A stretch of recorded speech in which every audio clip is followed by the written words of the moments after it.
Nous, on dit que le terroir, et c'est un mot qu'on utilise, terroir, hein, en français dans les textes. Terroir matters, le terroir est important. Évidemment, c'est important, mais bon. Non, mais en France, ça on le sait, mais ailleurs sur la planète, le monde du Scotch whisky, on ne parle jamais du terroir, on parle de distillation et vieillissement. Elsa, est-ce que vous voulez dire un mot de bienvenue à vos clients?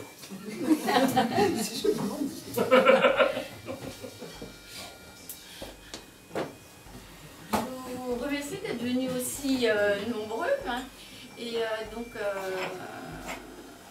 Donald va vous expliquer tout le savoir de Bruich. Hein. Ouais. Tous ses secrets, et puis on pourra identifier vraiment la diversité des goûts, des différents vieillissements de la distillerie hein, de Bruich Laddich. Alors je ne sais pas si je le prononce bien. Mal, En fait, c'est parce que non, mais Bruich, c'est Bruich. C'est un che.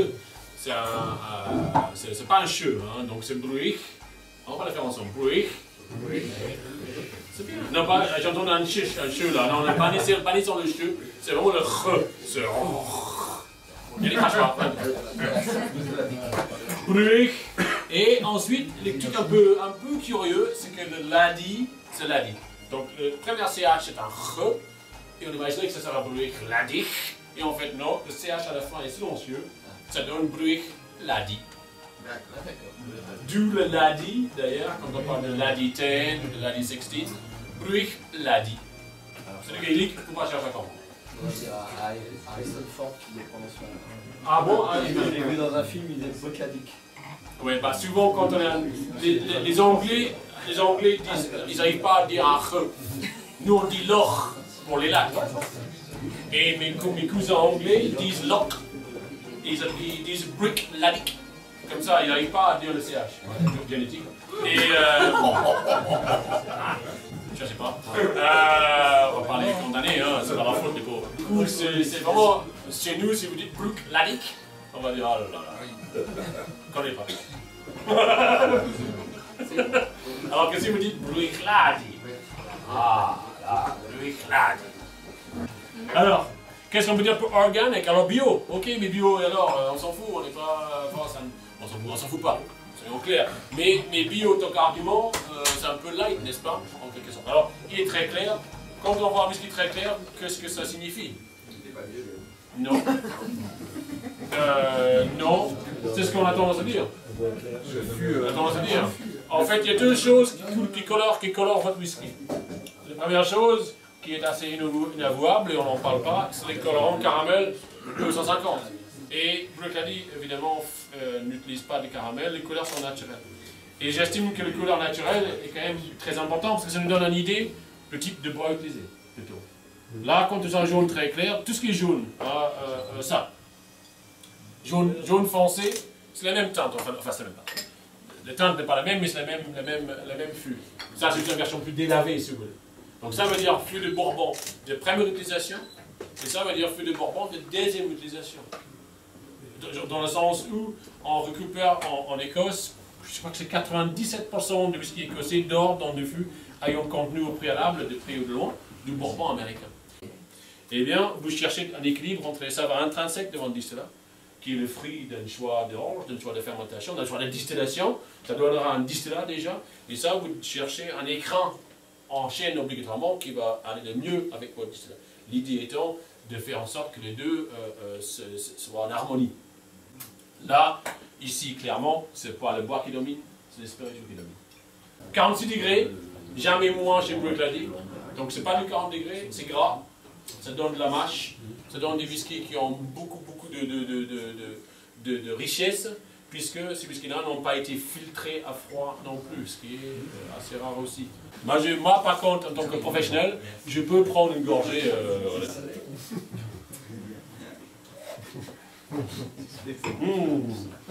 Et tout de suite, boum. On a beaucoup de gras, c'est ça qui me frappe au début. Ça colle un peu sur les gencives, ça remplit la cavité buccale. Et vous voyez, c'est tout en délicatesse. C'est tout en douceur, il y a une belle douceur d'ailleurs. un côté un peu un beurre au caramel peut-être. Mais c'est vraiment quelque chose qu'il faut attendre. Ce whisky-là, c'est tout en subtilité. Vous voyez? C'est pas un whisky qui est massif, qui vous donne des tapes. Non, c'est un whisky qui est délicat. Il faut qu'à la limite, attendre que le whisky vous parle. Vous voyez? Mais c'est vraiment sur le fruit de l'orge, ça. C'est vraiment la gourmandise. Le fait qu'il soit bio, à la limite, on peut le laisser de côté, quoi. C'est juste les céréales qu'on va avoir. C'est la matière première qui nous intéresse ici. Ça, c'est vraiment l'orge qui nous parle. Et c'est drôle parce que bien souvent, dans le monde du whisky, on va dire que c'est pas l'orge, c'est le bois qui est important. Brut l'a dit, a un point de vue totalement différent sur le monde du whisky. Le monde du whisky est dominé, vous le savez, par le monde du blend. Le monde du blend, le monde de l'assemblage. Mais, Brut l'a dit, elle ne fait que de single malt. Elle ne fait pas de whisky pour le besoin de blending. Elle ne pourra pas d'ailleurs, parce que le matériel est très très vieux. Elle date de 1881. La distillerie était moderne à son époque. Hein. C'était la première fois qu'on avait utilisé le béton pour la construction en Écosse. C'était vraiment très très novateur. Et c'était construit sur le principe de la gravité. C'est que tout est fait pour qu'il n'y ait pas de mécanisation nécessaire, puisque tout coule par la force naturelle de la gravité. Et il y a toujours un alambic qui date de 1881 en utilisation à la distillerie. Et à notre connaissance, le plus vieux alambic utilisé encore en Europe, ici ce n'est pas le monde en fait, alambic en forme d'oignon. Le fond est toujours de 1881. Il y a, tout est vieux. Enfin vieux. Il y a un moulin d'orge qui date de 1913 quand même. Donc on a quand même, attends, on est assez moderne. Hello, monsieur l'ouvrier. Oui, voilà. Voyez-vous, je suis Marc Régnier, je suis caviste alors, n'est-ce pas? Et je vends vos breuvages dans mes caves à Londres. Et voyez-vous, j'ai fait le pèlerinage et je constate avec amertume que la distillerie est fermée. Pensez-vous que néanmoins je pourrais quand même visiter les installations, combien même elles soient fermées? Et le mec regardait. Il a dit 3 mots en anglais qui ont malheureusement clos le débat. Il a dit « No fuck off !» Ce qui veut dire en français « Non, je crains que cela ne soit pas possible. » C'est même un peu plus fort, hein, pour vous dire. Et c'est très impoli, quoi. Parce que ça se dit pas. Enfin, mais le problème, c'est que les garçons en question, si vous voulez, en Écosse, c'est un peu... On n'entend pas les mots. On entend l'accent, vous voyez, les premières réactions c'est un peu viscéral. Mais si vous faites plus de whisky pour le blending, vous pouvez du coup faire ce que vous voulez. D'autant plus que si vous n'appartenez pas à un grand groupe qui ne demande pas un pot de rentabilité, etc., vous pouvez faire des choses étranges comme l'Octomore, le whisky le plus tourbé du monde, qui est, soyons clairs, un projet fou, puisque c'était un projet avec Jem et Marc autour d'une table, autour d'une bière, en disant qu'est-ce qui se passe si on fait sécher l'orge plus longtemps que 48 heures, avec la tour. Ah, ça sert à rien de les sécher. Oui, mais qu'est-ce qui se passe si on le fait? Mais quelle question? Mais qu'est-ce qui se passe? Moi, je sais pas. Pas faisant. Et du coup, on met ça dégueulasse. Ça veut dire un whisky qui va être tellement tourbé, tellement fumé, que ça ne sera pas buvable. Ben, c'est pas grave, on va essayer. Là ou ailleurs, tout le monde me dira, mais vous êtes malade. Non. Et du coup, ça donne une possibilité de faire des choses comme ça, un peu étranges. Là, on va passer sur Rocks. Rocks, cette cuvée, on va dire, entrée de gamme, pour autant qu'on peut dire ça de Brut l'a dit. Vous voyez, déjà un peu plus sombre, qui indique un boisé un peu plus soutenu. Qu'est-ce qu'on peut dire? Assez jeune, hein? Bon, je pense un peu plus peut-être. Mais quand même, on sent, on est, vous voyez, on a un nez, pardon, où on a encore un peu la levure, on a encore un peu, je ne sais pas si vous le sentez, un peu un côté un peu bière, un peu, voilà, vous voyez. Imaginez-vous la mousse d'une bière. On a un peu ce côté-là. Et ça pour moi, ça trahit un whisky relativement jeune, au nez. Hein. En bouche, par contre, à mon avis, c'est pas la même sensation. Mais au nez, comme ça, cette nez-là, c'est typique des whiskies qui sentent encore un peu le ferment, on a encore ce côté un peu bière. Un des points forts de notre année, soyons clairs, a été de commercialiser des whiskies sans âge. Aujourd'hui, personne ne s'en étonne. Mais à l'époque, si on remonte une dizaine d'années, une quinzaine d'années, le whisky sans âge était... c'est pas possible. Il fallait avoir 18 ans, il fallait un 25 ans, il fallait un 30 ans, enfin qu'est-ce que c'est. Sinon, le whisky n'était pas bon. Et Dieu m'a dit, c'est pas forcément le cas. C'est pas forcément le cas qu'un whisky à 15 ans est mieux qu'un whisky à 14. Et qu'un whisky à 14 est mieux qu'un whisky à 13. C'est plus complexe que ça. Et bien sûr, c'est plus complexe que ça. Et Dieu m'a dit, Donald, pour pas aller à ça, moi je vends du whisky où je mets pas d'âge. Et comme ça, le seul critère que j'ai, c'est la loi écossaise qui oblige 3 ans minimum de fût de chêne. Alors jusqu'à 3 ans, c'est à mon sens un chouïa trop jeune. Mais il y a des whiskies à 5 ans qui sont splendides, comme des whiskies à 20 ans qui sont splendides, et comme des whiskies à 20 ans qui ne sont pas bons du tout, et des whiskies à 5 ans qui ne sont pas bons du tout non plus. Donc, assez jeune au nez, donc, en bouche, moi j'ai noté tout à l'heure qu'il y avait un peu d'épices, un petit peu de fumée, on va dire. Mais fondu quand même.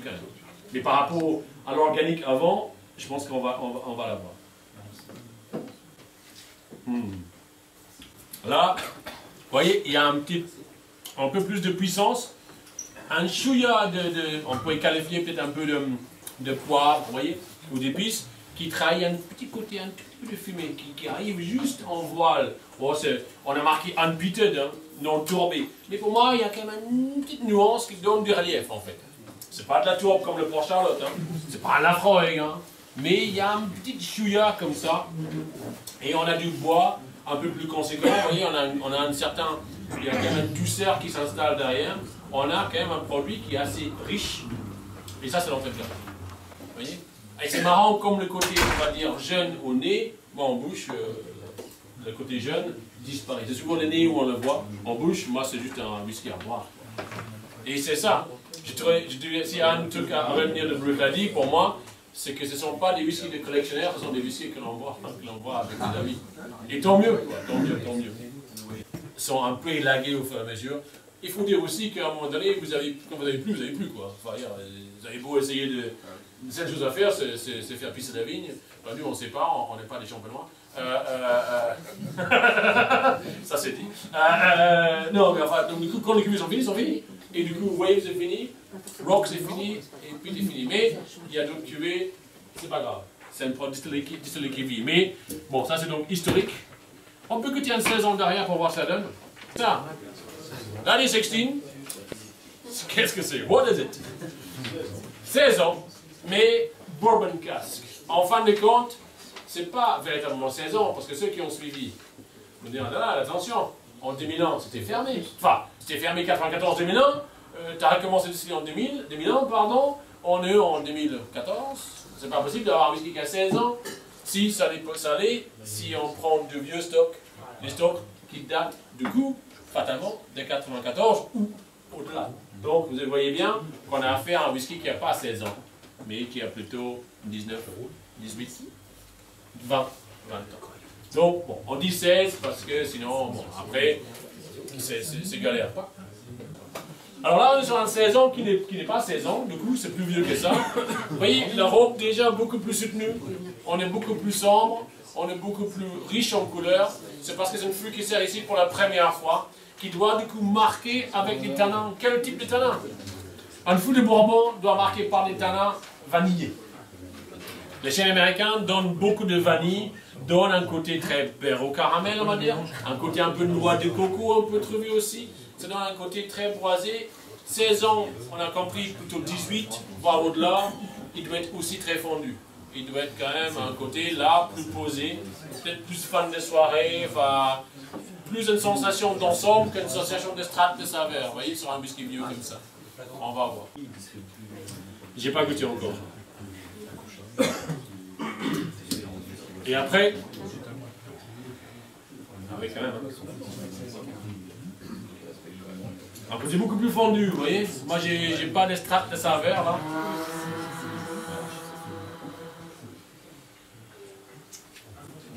Oh, il y a quand même un peu de.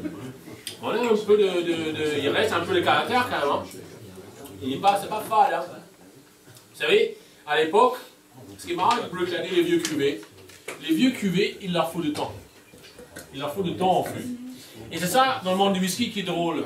C'est que le monde du whisky, autrefois vieux, maintenant, tendance à devenir un peu jeune. Hein, il y a beaucoup de distilleries qui sont un peu... On boit les pas de Bruichladdich en sortant des whiskies sans âge. Hein.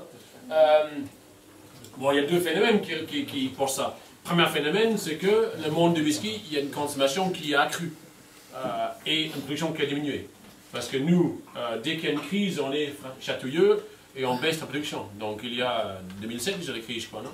On a baissé la production, l'Écosse en général, parce que déjà vous économisez l'orge, vous économisez le travail, vous économisez l'électricité, vous économisez le fuel, vous économisez le bois et le stockage.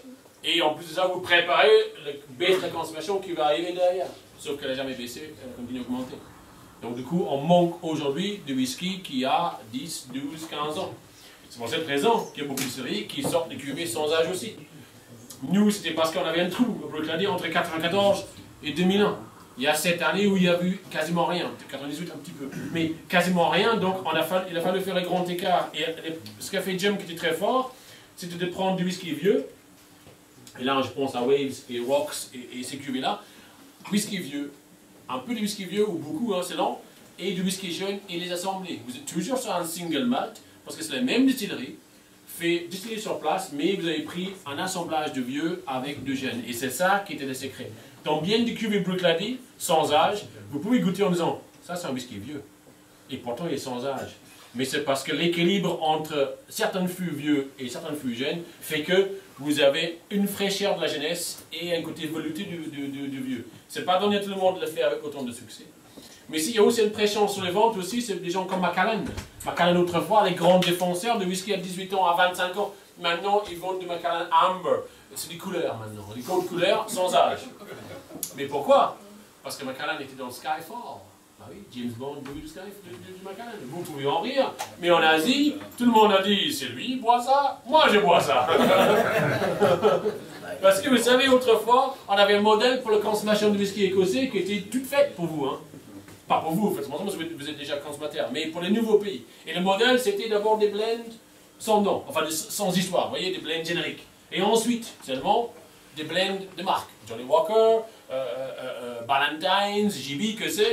Et après ça, et tout ça, après ça, Chivas.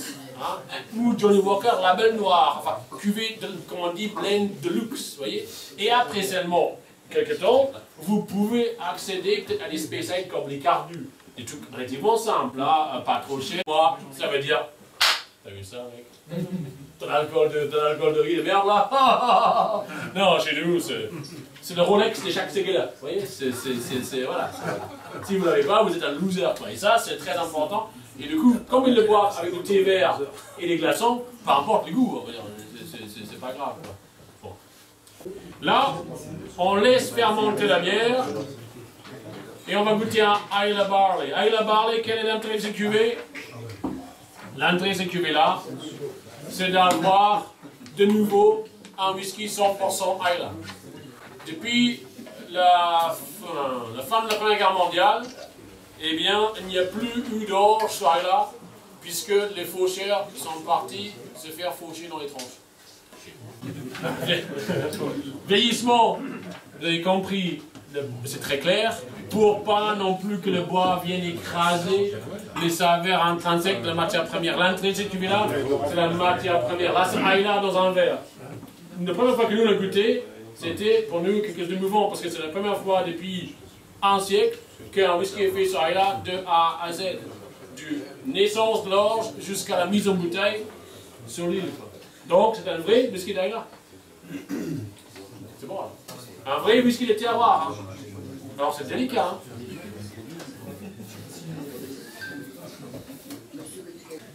L'alcool, enfin, c'est pas l'alcool qui domine, l'alcool est là, faut pas exagérer, mais l'alcool ne domine pas le produit, c'est le produit qui domine et pas l'alcool. Le produit d'abord et l'alcool après, vous voyez? Alors que bien souvent, c'est l'alcool d'abord et le produit après. Mais moi, je trouve ça riche. Je trouve ça fin, ok, mais je trouve ça, il y a vraiment de la matière. Ça, c'est dégueulasse. Et des fois, et ça, je ne devrais pas le dire, mais des fois, à Bruichladdich, vous savez, on s'ennuie parce que quand vous êtes en charge de la fermentation, vous attendez. Et vous avez beau finir, je ne sais pas, moi, Angry Birds sur l'iPhone, à un moment donné, ça tourne en rond. Et sur ce, il y a une carte de touriste qui arrive. Anglais. Et on dit, tiens, le grand, on chope un, grand et costaud. L'air particulièrement con. On dit, tu vois, on dit, tu vois, c'est méchant, c'est méchant. Et on dit, toi le grand, t'aimes bien le beer? Oh oui! Je suis anglais, j'aime bien le beer. Ça tombe bien, il y a des culs pleins là. Et en plus, il y a des tiédasses et sans bulles, tu vas adorer quoi. C'est comme chez toi. Et tu prends un pint et tu dis, mais goûte-moi ça. Et sur ce, on dit, oula, oula. il y a quand même des belles jambes. Moi, je pense qu'il fera largement 40. Un autre qui dit, non, il boite un peu quand rentrer. Je pense qu'il aura l'ongle incarné. Moi, je pense qu'il n'aura pas 20 mètres. Oh là, 20 livres. Les coliques qui s'approchent, quoi, il y a un pari, oui, c'est lui. 30 mètres. Et donc, oh, tout le pint.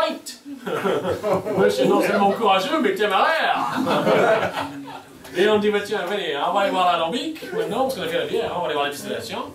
Et voilà l'alambic, double distillation, classique, où on va mettre la bière dans un premier alambic.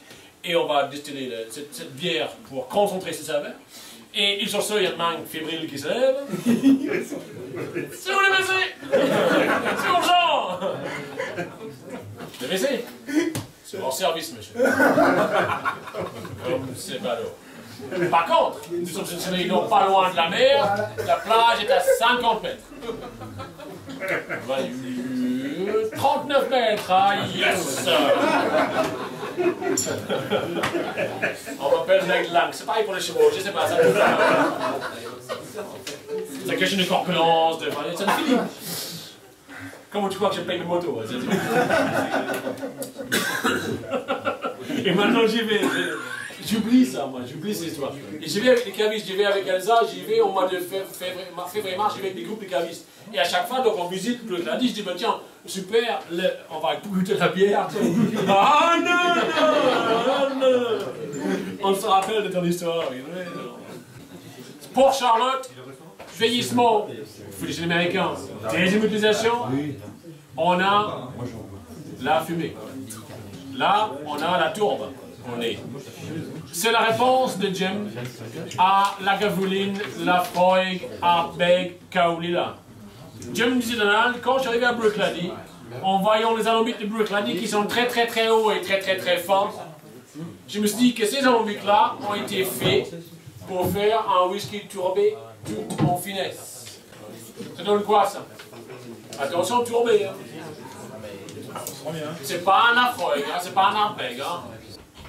Ce que vous voulez, c'est que le whisky en tout cas ait le maximum de contact avec le cuivre. Pour ça, il faut distiller lentement pour que le vapeur monte, se condense sur les parois, retombe dans le pot pour être redistillé. Et tout ce temps-là, les vapeurs vont toucher le cuivre. Et l'interaction entre les molécules de cuivre et les molécules d'alcool sont capitales pour donner un côté velouté à votre distillat. Ce que vous pouvez chercher ou pas d'ailleurs. André Froid, là, qui remonte. C'est quand on aime ça, on aime. Mais là, on finit, je dirais, curieusement. C'est plus la douceur que la fumée qui se dispute, vous voyez? La fumée, je l'ai en bouche. Par contre, en langue, en bouche, en gorge, j'ai plutôt une douceur qui accompagne la fumée. Et du coup, j'ai une palette de saveurs, j'oserais dire, plus là. Le couple d'équerre de chauffe est très important. J'entends par là que vous distillez une première fois, tout votre alcool est distillé. Vous le mettez dans un deuxième alambic, et là, cette fois-ci, vous distillez une deuxième fois, vous concentrez l'alcool et vous prenez le couple d'équerre de chauffe, vous prenez une partie. À Brooklady, on prend 10%. 75, 65. 75% d'alcool jusqu'à 65% d'alcool. Et vous dirigez ça avec un manivelle. Et vous avez que votre cœur de chauffe qui est 10% en somme de votre distillat. C'est la meilleure partie. C'est la partie la plus crémeuse, la partie la plus riche. Et c'est pas beaucoup, 10%. Mais n'oublions pas qu'on distille que pour faire le single malt, on veut garder le cœur du cœur de chauffe, si vous voulez. C'est vraiment le noyau le plus pur, la meilleure partie du whisky. Le feu de Bourbon est brûlé, hein. C'est vraiment le feu à l'intérieur et les charbons sont visibles. Et on appelle ça alligator back, dos d'alligator, parce que ça ressemble au dos d'alligator. Vous voyez? Et en fait, c'est un Écossais, Elijah Craig, qui faisait du Bourbon aux États-Unis, hein, avec du coup avec du maïs, pas avec de l'orge, et qui a grillé ses, enfin, qui voulait toaster ses fûts, et les fûts ont pris feu. Le temps qu'il éteigne le feu, les fûts étaient cramés. Et en bon écossais, il a dit, est-ce que je les jette ou bien... Pas gâché. Oh, on va pas gâcher. Et il s'était aperçu que ces fûts-là, au contraire, étaient bénéfiques pour le whisky américain à base de maïs qu'il faisait. Pourquoi? Parce que le charbon actif, ainsi créé, agissait et agit encore comme un capteur des arômes nocifs dans les distillats. Un peu comme vous, messieurs, vos filtres à charbon dans les chaussures captent des mauvais arômes, la même chose, vous voyez? C'est des pièges de mauvais arômes. Mais c'est vrai. Le fait de brûler le bois, il y a une deuxième chose, ça c'est soustractif. Le bois brûlé, qu'est-ce qui se passe? Quand vous brûlez du bois, vous blessez le bois. Et un bois blessé envoie la sève vers la blessure. Ainsi, quand vous cassez une branche, la branche envoie la sève vers la cassure. Vous brûlez des duels de bois, la sève qui est dedans est attirée vers la flamme. Vous les caramélisez. Je ne dirais pas où c'est le moment de dire que ça donne du sucre, mais ça donne une caramélisation de la sève.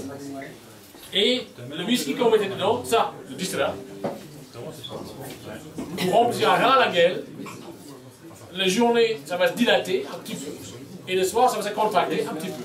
Et ça fait des pénétrations à travers cette couche brûlée dans les tanins du bois, et ça les ramène en permanence, des milliers de fois. C'est un côté additif. Le bois, les tanins du bois et les caramélisations du bois, ça c'est un côté additif qui colore le whisky, qui donne du saveur des tanins du bois dans lequel il est dedans. Et troisième côté plus léger, oxydatif. Mais pas, ça c'est 10 ans. Ça donne quoi ça? 10 ans est intéressant à mon sens, parce que pour moi les 10 ans, enfin ça ne regarde que moi, hein. Là on est dans le subjectif, hein. C'est pas objectif, mais moi j'aime bien un whisky tourbé qui est vieilli en fût de RRS, parce que je trouve qu'on a le fruité du RRS, on a le côté fumé exactement. On a une palette de saveurs du RRS qui est très sympa, gourmande, souvent un peu trop, pour tout vous dire, parce que c'est un spécial de Highland, mais ici, puisqu'on a un whisky tourbé, ça donne aussi du fil de retordre au fût de RRS, et du coup, on a deux familles de saveurs riches, on a un produit riche.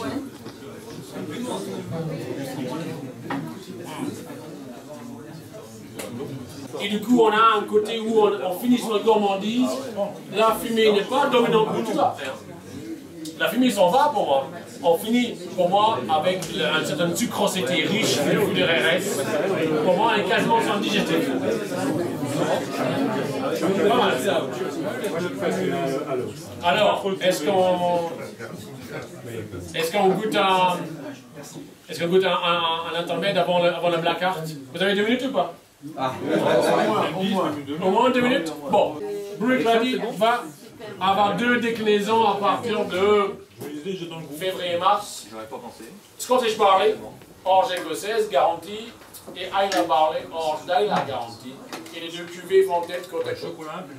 On fait la même chose pour Port Charlotte, avec un Port Charlotte Scottish Barley, et à venir cette année, alors quand, je ne sais pas, à venir cette année, un Port Charlotte Islay Barley. Vous voyez, on aura soit le Scottish Barley, soit la Islay Barley, des 2 familles. Donc vous êtes des cowboys, hein? Non mais c'est vrai. Je les ai fait déguster à la Force commerciale la semaine dernière. Et du coup, bah, il a fallu déguster plusieurs fois pour avoir vraiment exactement, tout à fait. On s'en la colle hein, sur le non tombé. Et ils sont à 50 degrés tous les deux, attention. Ah, ça s'explique. On a une puissance, on a un caractère, j'espère pas le bleu, mais on a évidemment avec un 50, on a un volume de caractère qui est notable.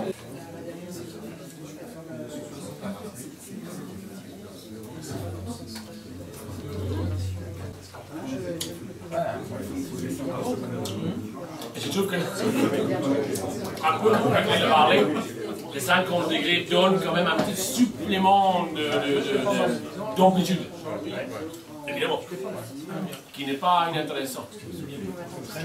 Parce que là, du coup, c'est 6, et quand même, il arrive à... Mais encore, le fumé n'est pas... Qui c'est qui a goûté les Scottish Barley? Non tombé. Appréciation? Ça vous parle, ça? C'est costaud, hein? Ouais. Mais un côté iodé, moi j'avais trouvé. Un côté un peu marin, un côté un peu frais. On va finir, quand même, à un moment donné. Bon, dans 2-3 heures, je ne sais pas, mais on va finir sur un cuvée un peu particulier. Vous avez vu, c'est le Black Heart. Et là, on va faire table rase de nos papilles, n'est-ce pas? que ça, c'est un cuvée, évidemment, assez rare et assez cher. Et c'est un brut de fût. On est à 49,7. 49,7, vous voyez, il était mis en fût sûrement à 63,5. Et au bout de 21 ans, il est arrivé par la force des choses à 49,7. Il a perdu quelques 20 degrés d'alcool. Le danger, bien sûr, c'est de laisser vieillir ça davantage. Il arriverait à 40. 40, c'est le degré légal minimum pour le whisky écossais. Si on laisse vieillir trop, il passera de l'autre côté de la barrière. Alors, il a un robe éclatant. Hein. N'oublions pas qu'il n'y a pas de colorant, il n'y a pas de caramel. Un robe comme ça est inhabituel. Un robe comme ça, on est plutôt, je dirais, dominé par des tanins qui ressemblent à du rouge pour moi. Oui, clairement, on est sur un cuvée digestif, hein, aux fins de soirée. Dieu m'appelle ça un drame pour les hédonistes. C'est un drame non seulement en fin de soirée, mais juste avant de se coucher. Vous voyez, il y a des drames que l'on déguste sur l'escalier, après la salle de bain. Là, c'est sur la table de chevet. Alors, il ne dit pas ce qu'il y a comme vieillissement, mais quand vous savez, comme il disait beaucoup autrefois, les fûts de Rérès, les fûts de Madère, les fûts de Porto pour le vieillissement, les vins mutés, les vins de transport, hein, les vins qui ont accompagné les grands explorateurs sur les découvertes du monde, je pense à Christophe Colomb, à Magellan, autres, qui ont utilisé ces vins-là parce que des vins de transport, on calme leur bateau, et je pense que là, effectivement, on est plus au Portugal qu'en Espagne. Mais Dieu ne le dira pas. L'oxydation. Votre alcool s'en va à 2% par an parce que le fût de chêne est osmotique. C'est-à-dire que le vapeur d'alcool s'en va et est remplacé par l'air environnant. On ne fait pas de louillage chez nous. Mes copains dans le monde de Rome, chaque année, l'évaporation, ils piquent un fût, ils prennent un fût qui se sacrifie, et ils remplissent les autres. Avec le placard, sa robe, on va dire, le trahit quand même. Hein. Voilà. Et on est quand même dans le pays qui consomme le plus de Porto, c'est vous. Hein. C'est très très très marqué. On voit toutes ces couleurs éclatantes. On est sur une couleur très habituelle pour le whisky. Et on est sur quelque chose de très bon.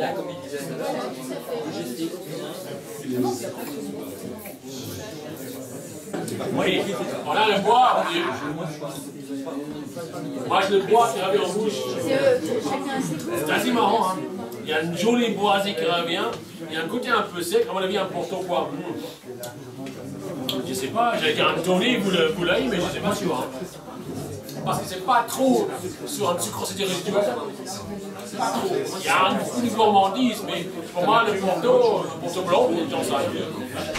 Mais en tout cas, ça donne des jolis tanins en bouche. Le boisé derrière, c'est. Mais clairement, un whisky de fin de soirée. Un whisky après le repas. Alors, vous avez compris, Bleu Clady n'est pas forcément mauvais. Dans certaines circonstances, on peut même juste aller dire que c'est bon. Mais en fin de compte, ça part d'une vraie différence de philosophie. Et ça part quand même, on peut sourire, mais c'est quand même néanmoins vrai, ça part d'une vraie volonté de relier la terre au produit, à l'homme. Et enfin, on rejoint quand même, et vous pouvez le dire, hein, on rejoint un côté un peu vin moderne, j'entends, vin depuis quelques décennies en France, où on recherche des saveurs d'antan à travers des hommes et des femmes, dédiés à ça. Nous, à notre petit niveau, c'est un peu ce qu'on essaye de faire, c'est relier les terres au whisky, pour qu'on puisse goûter quand même malgré tout des produits qui ont un sens, si on peut dire comme ça. Et c'est quelque chose que je vous encourage à aller voir pour découvrir vous-même. Elsa vous met avec moi au mois de mars. On va aller voir tous les deux, avec quelques confrères aussi, pour voir si tout ça, ça tienne debout. Merci en tout cas pour votre participation. Il ne reste plus qu'à lever les verres, vous savez, en Écosse, on est comme vous.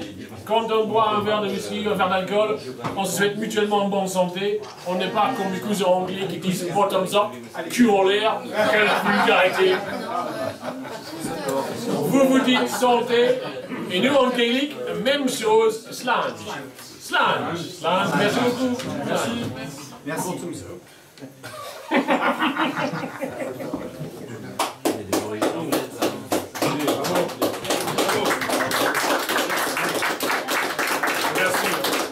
Merci Gardin. Et merci à vous tous. Au mois de janvier, quand même, quelle dédication, quel courage. C'est bien. Ah oui, c'est clair. Et pareil, 50 degrés.